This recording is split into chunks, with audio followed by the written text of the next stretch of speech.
I was thinking about, for a long while, taking what I usually make in the studio and wanting to scale it up, using material which didn't have any sign of my own hand, and setting up a system and then letting that system dictate or maybe contain its own aesthetic decisions. Not even that it's an aesthetic decision, it's just a system which is just doing what it does if you give it the right environment.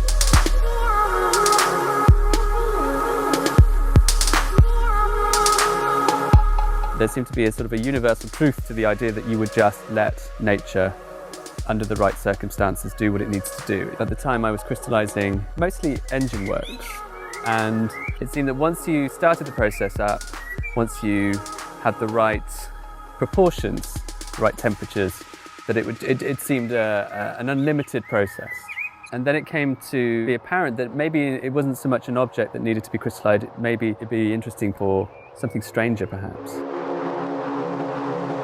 Well, Seizure was made in 2008 and it was commissioned by Archangel. When we started this process, there was no guarantee that this was going to work. We talked to our supplier of copper sulfate, an Italian company that sent us 2 shipping containers full of blue crystal powder, quite a lot of chemical. When you fill a bedsit full of chemicals, you have to leave it for a while, and so we left it in that state, taking its temperature daily. It lost a degree a day, which was very unusual. We thought it would take a lot longer. So after maybe about a month or so, we found that the cooling had reached a certain level. And simply we sucked the liquid back out again.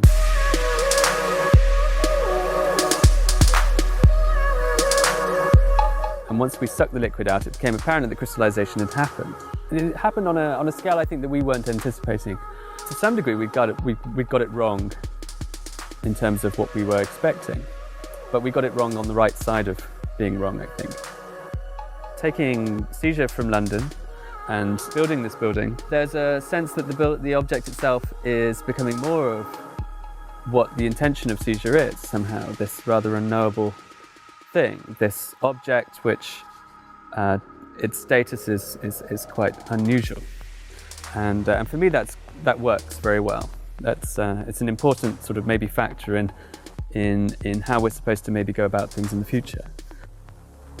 Seizure is in a sort of a semi-storage in a way, and so we wanted to find a building which was going to allow this limbo to continue. The design involves a really complex set of overlapping issues. I mean, some are relatively straightforward, like just the environmental care of the object. The crystals, they can't get wet. That could degrade them. They don't want to get too hot, so you have to protect them from kind of hot sunny days, things like that. So there's a kind of simple level of environmental care. And then what does it mean to relocate this work from kind of its original host condition as being temporary and within a housing block that was redundant to this glorious landscape? And then there was this really interesting part of the brief, which was that the building had to be demountable because it's sited here for 10 years for now, and it might move on. It's a really kind of interesting working relationship with the artist, with Roger, who is really having to kind of completely reframe his work. So that's a kind of very, very kind of live issue about how to accommodate a piece of art. I think it was important to have a very sympathetic environment, and that environment not to impose on the artwork itself. And so we went through a very long conversation with Adam about how to go about presenting or to cover Seizure with the building. It was in a pretty undefinable region in our imagination when we were talking about it. It was sitting in a car park in Yorkshire. And so when we were coming to the idea of building this building, we talked about materials, we were talking about the protection of this very fragile object, but we were also talking about how people are going to experience it. And so Adam was great in completely accepting and understanding those very sympathetic and very complicated ideas about how the public are supposed to interact with this strange thing, with this object. I think there was an intuitive sense right from the start that the enclosure had to have a kind of certain mass and a weight to it. It might have been more obvious to have a lightweight, demountable structure, but both in terms of the kind of environmental control and in terms of just the intuitive kind of feel and the frame that the work needed, it felt that something much heavier and much more solid was needed. The kind of precedents that really informed the structure are quite wide. I mean, it goes with the territory of the work, that the kind of range of reference and the things that the work kind of calls to mind are very wide. But in terms of the structure, I mean, the starting point would be really good industrial sheds. It's interesting that there were pre-cast concrete kind of farm buildings in the 1950s. You don't really see anymore. So there's those kind of things.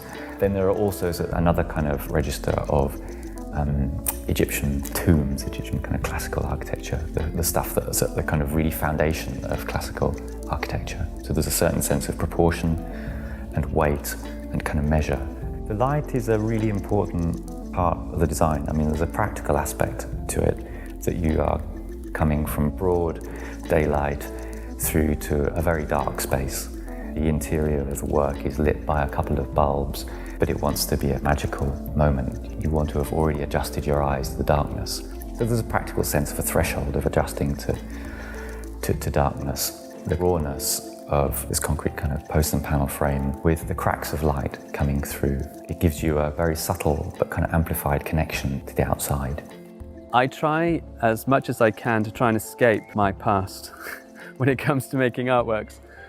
I had hopefully a healthy attitude towards life, which means that there is no consistency, there is no straight line. If you can encourage as much difference in your life, I think it's important. And I think that having a process which takes over and you just make work towards that is artificial. It's not a real life somehow. You're just enabling the production of your own work. And I don't believe that that's a useful way of behaving as an artist. I don't think there's any truth in it. It would take a lot for me to become enthusiastic about doing something again like this. I think because it's been done once, it doesn't necessarily need to be done again. And I think if you did it again, it would be for economical reasons, and it's probably not the most interesting reason. It was very important that you didn't, for instance, wake up one afternoon and crystallize a bicycle because it seemed like a nice thing to do. It just seemed that you wanted to give this process which had a lot of weight to it and a lot of seriousness, I think, the crystallization process. And I think it was really important to continue that and to choose the objects accordingly. And for me, it was always important to choose the dominant objects in the world, which we surround ourselves by.